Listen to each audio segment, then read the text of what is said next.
Curious ka ba sa maraming bagay? Kami na ang bahala dyan. Aalamin, tutuklasin at bibigyang linaw namin ang mga katanungang bumabagabag sa inyong isipan. Sa programa kung saan ang bawat sagot ay galing lamang sa mga eksperto. Ang Expert's Opinion, tuwing linggo alas 3 ng hapon, dito lang sa DZRH TV. Bago pa man tuluyang pumasok ang panahon ng tag-init, kabi-kabilang kaso na ng sunog ang naitatala sa iba't ibang panig ng bansa, lalo na dito sa Metro Manila. Sa datos, sa pagpasok pa lang ng 2026 hanggang February 28, halos 8% na ang itinaas ng fire incidents kumpara noong 2025 sa kaparehong buwan. Katumbas yan ang nasa 2,699 fire incidents. At dahil ngayong Marso ay pinagdiriwang natin ang Fire Prevention Month, ating alamin kung paano nga ba tayo makaiiwas sa sunog, paano tumugon dito, at lalo na ang palawakin ng ating kamalayan sa kung paano ba rumeresponde ang ating mga dakilang bumbero at fire volunteers. Ngayong linggo sa episode natin sa Expert's Opinion, makakasama natin si Mr. Joven Lahot, isang fire volunteer at ang Vice President ng Navotas Midtown Fire Prevention Unit, upang turuan tayo kung paano nga ba talaga makakaiwas sa sunog. At syempre, upang malaman na rin kung paano ba rumeresponde ang isang fire volunteer once na makatanggap ng tawag na mayroong sunog. Magandang hapon po, Sir Joven. Welcome po sa ating programang Expert's Opinion. Good afternoon po. Sir Joven, ngayong Fire Prevention Month, Marso, pinagdiriwang nga natin itong Fire Prevention Month na usong-uso ngayon yung mga kaso ng sunog sa iba't ibang panig ng bansa. Pero this time, unang rumeresponde natin sa mga sunog, alam naman natin yung mga bumbero. Pero yung mga fire volunteers, isa yan sa mga katuwang ng mga bumbero. Pwede niyo po bang bigyan muna kami ng kaunting background kung paano po ba gumagana, kung sino yung mga fire volunteers na ito? Opo, bali kami po yung Navotas Midtown Fire Prevention Unit. Naka-base po kami sa Policarpio Street sa Navotas. And then, yun nga po, this March is Fire Prevention Month. Dito po yung pumapasok yung mga pagkakataon na madalas talaga yung sunog. Most of every day nagkakaroon ng sunog. Yun po. Ano ba, Sir Joven, yung trabaho ng isang mga fire volunteer? Ano ba yung ginagawa nila? Katuwang ba sila ng BFP? O ano yung nagiging paraan nyo ng pagresponde? Ang isang fire volunteer po, isa po siya sa mga katuwang, sabi nyo nga po, katuwang po siya ng BFP na kung saan na pwedeng rumisponde sa mga like fire incidents, lalong-lalo dun sa mga area na maraming residential area na kung saan pwedeng magsimula yung sunog. May kaibahan ba kayo, sir, sa mga bumbero? Ano po ba yung pinagdadaan? May training din ba kayo katulad ng bumbero?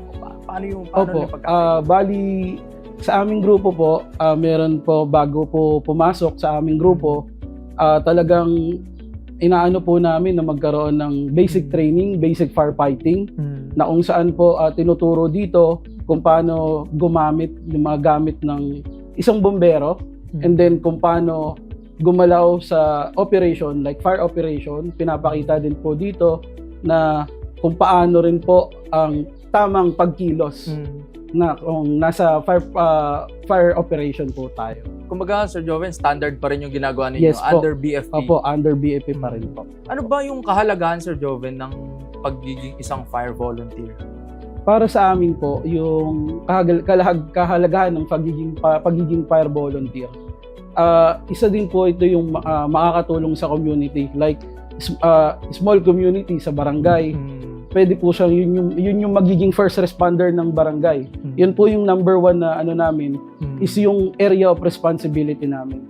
Yun po yung mismong focus ng grupo namin, para maging isa po yung fire volunteer na magiging quick response sa mga kahit anong eksidente ng sunog. Ito, curious ako, Sir Joven, no? Maraming bombero sa Pilipinas, alam naman natin yan. Pero ang fire volunteer, nabubuo ba siya ng kusa? Sa inyong kwento, paano ba kayo nabuo dito sa Navotas Midtown? Actually po, yung pagbuo po ng isang fire volunteers, talagang mahirap. Talagang mahirap, pag-iisipan mo ng mahabang panahon. And then, actually, aanohan mo rin siya ng financial. Ayun po yung number one na financial talaga.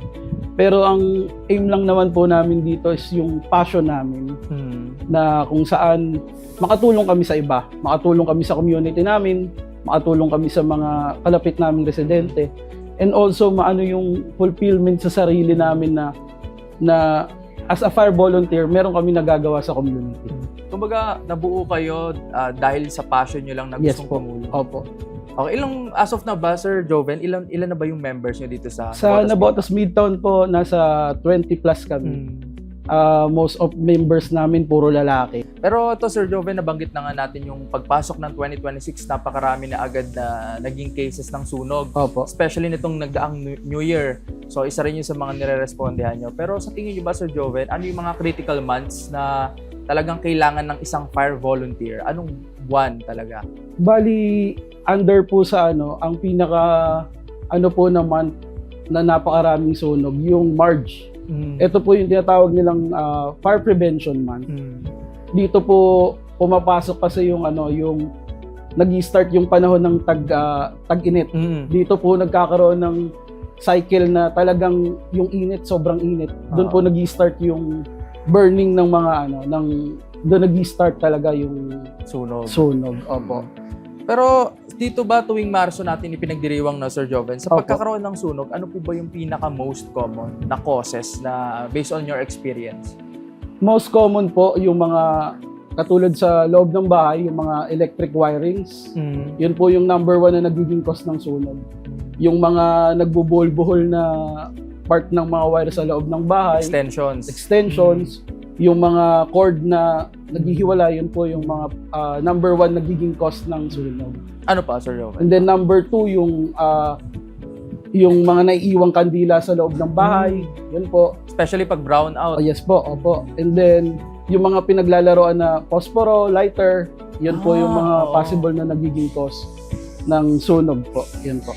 Pero kung outdoor, ito ba nagiging cause din ng sunog yung mga jumper na kuryente? Yes po, yun din po yung number 1 din po na nagiging sanhi ng sunog, yung mga jumper ng kuryente. Pinag-uusapan na nga natin, Sir Joven, yung about sa sunog, no? Ano ba Opo. yung iba-ibang uri ng sunog? Opo, meron pong type ng sunog like residential fire, rubbish fire, electrical fire. Doon po yun, yun po yung mga most of na fire na nangyayari sa ating komunidad. Pag electrical fire, yan mostly Yan po sa... yung mga, like, doon po pumapaloob yung post fire, doon po siya pumapaloob. And then yung rubbish fire nga po, yung mga basura. Opo, yung mga natutuyong basura na example na nahagisan po ng sigarilyo. Upos. Yun po yung upos ng sigarilyo, yun po yung nagiging cause. So, as of now, may mga kaso pa rin kayo, Sir Joven, na mga ganun yung start ng Opo, sunog. opo. Sa iba't ibang klase ng sunog na to, may iba-iba po ba kayong approach kung paano nyo po to inaapula?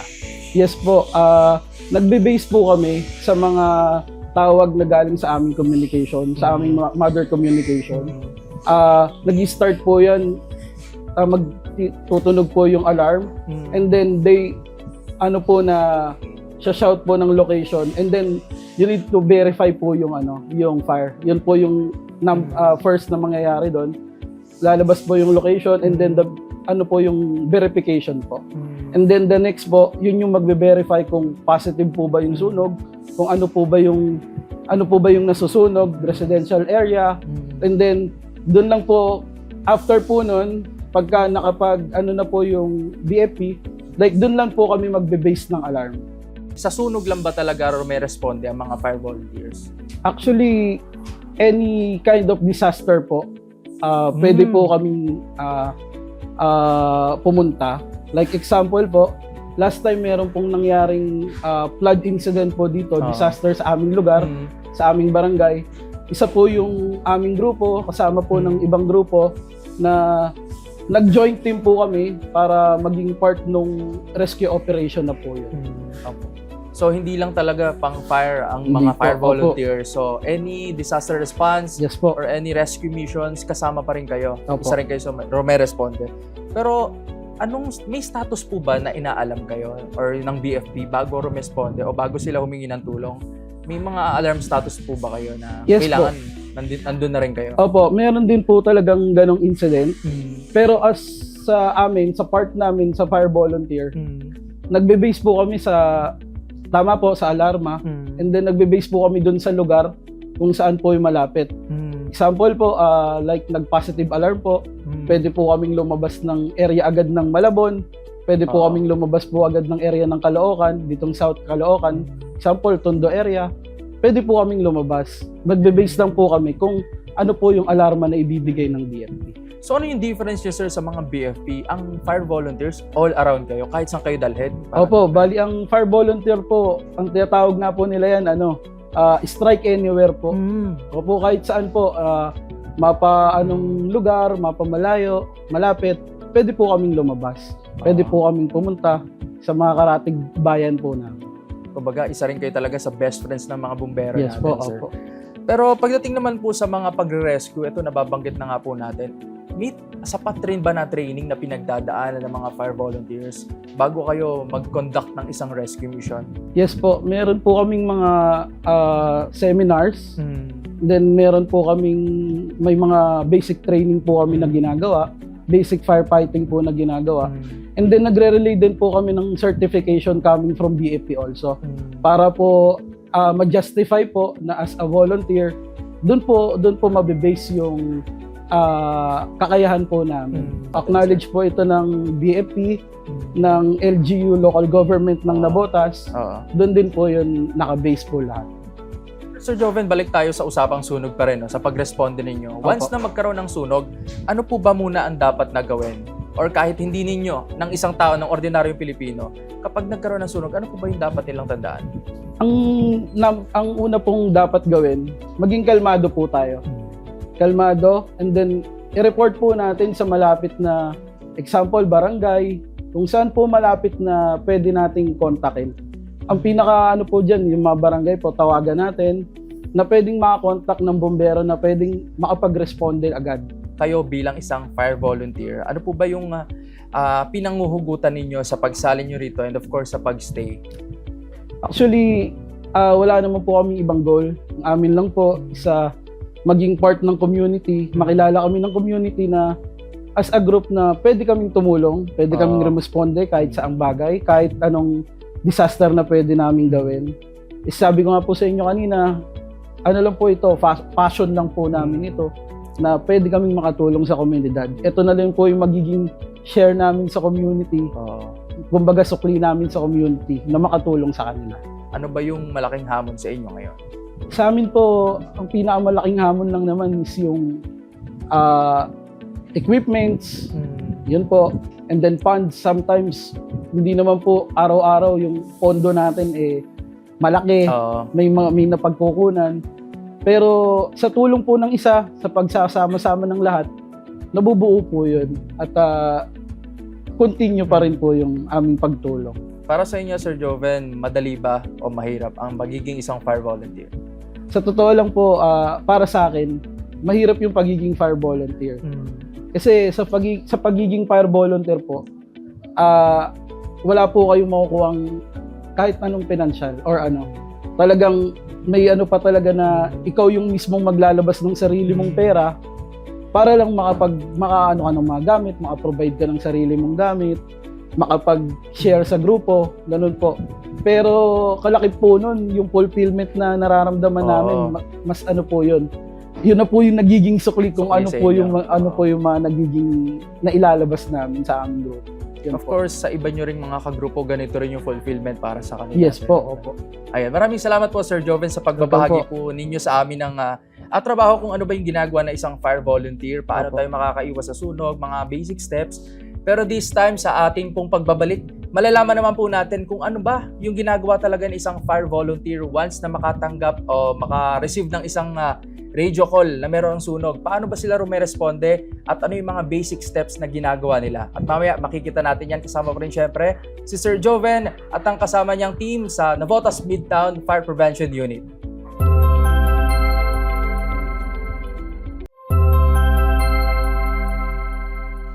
Kanina nalaman na natin kung ano nga ba ang isang trabaho ng isang fire volunteer at kung paano sila rumeresponde, ano yung proseso na pinagdadaanan nila, and of course, ano ba yung mga sunog na typical na nararanasan natin sa ating kabahayan o sa mga nire-respondehan nila. Pero this time, para mas maunawaan natin kung paano ba talaga yung proseso o hakbang na ginagawa ng mga fire volunteer, papakita sa atin ngayon ni Sir Joven kasama ang fire chief ng Midtown Fire Prevention Unit dito sa Navotas na si Sir JV kung ano ba yung proseso na ginagawa nila once na makadating na sila sa isang fire scene. Sir, siguro pakita muna natin sa kanila. So ngayon, nandito po yung fire trucks natin. May water capacity po siya na 1.5 liters. May mga main bulbs na 2.5. Then meron siyang natawag nating coupling. From 2.5 magiging 1.5. Saka tayo kukuha ng atakos na 1.5. Then may tinatawag tayong gun type nozzle. Then kinakabit lang natin siya dito sa atakos natin. Sa halimbawa, pagdating sa fire scene, may naunang fire truck, kinakailangan niya ng supply ng tubig, ito yung ginagamit natin. 2.5. Sa pagkuha at sa pagsali Yes, po. ng tubig. Then meron po tayong tinatawag na Y. Ginagamit naman natin siya pag sa mga big fires, like residential area. Kumbaga para dalawa yung pumapasok sa fire scene. Dalawa yung mga Oo. atake sa loob. Na halimbawa, sir, kailangan niya ba ng backup sa loob? Pwede, may susuksok sila rito Oo. para mapaglatag rin sila ng sarili nila. Oh. Para mapag-penetrate ng maayos.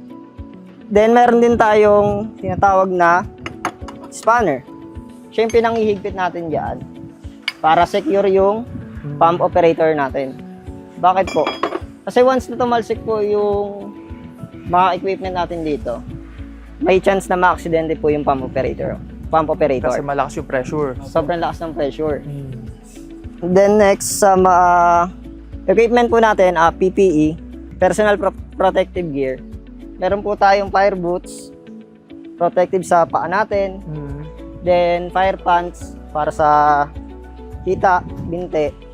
Then meron po tayong bunker or tinatawag nilang jacket daw. Then meron din po tayong fire hood para sa protection naman natin sa ulo. Then meron din tayong fire helmet. Then gloves para sa kamay natin. Then meron din tayong SCBA. Ginagamit naman natin ito pag mausok yung fire natin. Halimbawa, nasa commercial area, mga ganun. Then may pass alarm na automatic na nag-trigger pag naging unconscious po yung firefighter natin sa loob. Automatic po siya mag-alarm. Pag bumagsak yung individual? Yes po, yung personal na firefighter po natin. Once na hindi po gumagalaw yung may hawak nito, kusa po siyang tutunog. Okay. Ngayon naka-off lang siya. Naka-off ngayon. lang po siya. Ayan, so nakita na natin yung process tsaka yung mga gamit kung paano siya ina-assemble. Sir JV, ito bang ginawa mo kanina? Ito ba ay pagdating mo sa fire scene o bago umalis? Pagdating po sa fire scene, yung mga gamit po lahat natin. ng yun, ayun yung dapat Yes po. gawin. Then yung sa personal equipment naman po natin, automatic po, pag tunog pa lang po ng radyo, then alam po Oo. natin, responde po tayo. Kailangan bago po tayo sumampa ng truck, naka-full Suot na. battery gear Suot na po na. tayo. So sa preparation, Sir JV, gaano ba dapat kabilis? 2 to 3 minutes dapat naka-prepare na kami. Naka-prepare na. Yes. Dahil 3 to 5 minutes dapat naka-response na kami. So ganun talaga kabilis Ganun lang. sa mga Opo. isa rin yun sa mga training na pinagdadaanan nyo. Yes, po. Kailangan maabot nyo yung oras na yun, 2 to 3 minutes, nakasuot na yung PPE nyo. Yes po. Aba, mukhang challenging ang 2 to 3 minutes preparation. Kaya naman, hindi na natin pinilampas ang pagkakataon na tayo mismo ay sumabak rin sa pagiging isang fire volunteer for a day. Pero bago ang lahat, tinuruan rin muna tayo ni Fire Chief kung paano ba tamang suotin ang ating personal protective equipment o PPE bago tayo sumabak. So ito Sir JV yung fire boots natin. So, fire pants. Magkasama na siya, sir. Para nga naman mas mabilis, no, sir. So,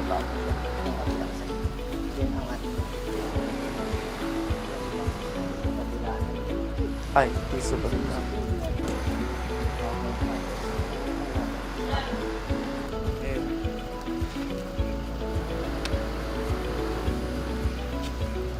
Para pang higpit.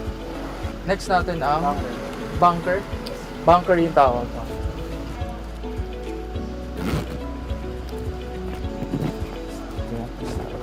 Then, ang ating helmet. Okay, so, gloves. Mahalaga rin yung gloves para iwasan nga yung pasok sa mga kamay. Especially pag pumapasok na tayo, no, sir? Complete set na tayo. So, siguro ngayon, Sir JV, susubukan naman natin na ako mismo kasama nyo kung paano kayo rumesponde. So kailangan ko mabilis din. 2 to 3 minutes kailangan masuot ko lahat to. Feel ko kaya ko naman. Kaya. Sige, tara sir.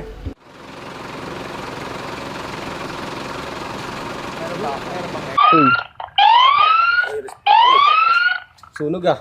Reported 1070 for verification, location San Jose na po. Base number 725 responding. Number 725 responding. Number 725.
So yun, hands up po sa ating mga dakilang firemen, of course, sa ating mga fire volunteers. Talagang hindi biro yung trabaho nila na sinubukan natin kanina. Mahirap, mainit, mabigat, and talagang lakas na loob at tapang yung bit-bit nila. Kada magre-rescue, kada pupunta, susuong para mag-apula ng isang sunog. So ayun na, nakita nyo naman kanina, sinubukan natin kung paano ba maging isang fire volunteer. Sinubukan natin na mag-apula ng apoy. From the beginning na nasubukan nating makatanggap ng tawag ng may sunog hanggang sa nagsuot tayo ng PPE for 2 to 3 minutes. Hanggang sa sumakay ng ating fire truck hanggang sa rumesponde. So masasabi natin hindi biro yung trabaho ng ating mga fire volunteer. Bit-bit lang talaga nila, lakas ng loob, tapang na para sumuong sa mga pag-apula ng apoy. Kaya naman maraming salamat po sa ating Navotas Midtown Fire Prevention Unit sa pagpapa-experience po sa atin para maging isang fire volunteer for a day. Thank you po Sir Chief JV, Sir Joven, sa mga ating fire volunteers pa. Thank you so much po sa inyo. At yan na po ang episode natin ngayong linggo. Nawain nakapagbigay kami ng mga bagong kaalaman at impormasyong tiyak na kapupulutan din ng aral. Muli ako pong inyong host, Rovic Manuel. Magkita-kita tayong muli sa susunod na linggo. Kasama pa rin ang ating mga eksperto. Dito lang sa Experts Opinion.